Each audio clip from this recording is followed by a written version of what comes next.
following video will show you how to install the WaterDrop 4396508 water filter on your refrigerator.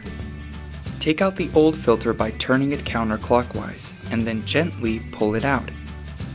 Remove the holder from the old filter by sliding it off and then slide it over the new filter. Before using, please kindly check if the rubber rings on the filter cartridge are intact and tight to avoid the water leakage. Install the new filter by applying slight upward pressure whilst turning clockwise. Don't release until fully turned to ensure the internal valve inside the refrigerator is activated. Reset the filter indicator light on your fridge. If you're not sure how to do this, refer to the manufacturer's instruction manual.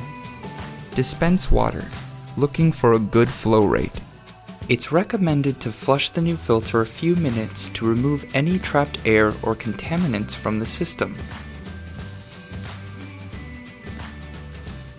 The WaterDrop 4396508 fridge filter needs to be replaced every 6 months or 400 gallons to ensure clean drinking water at all times.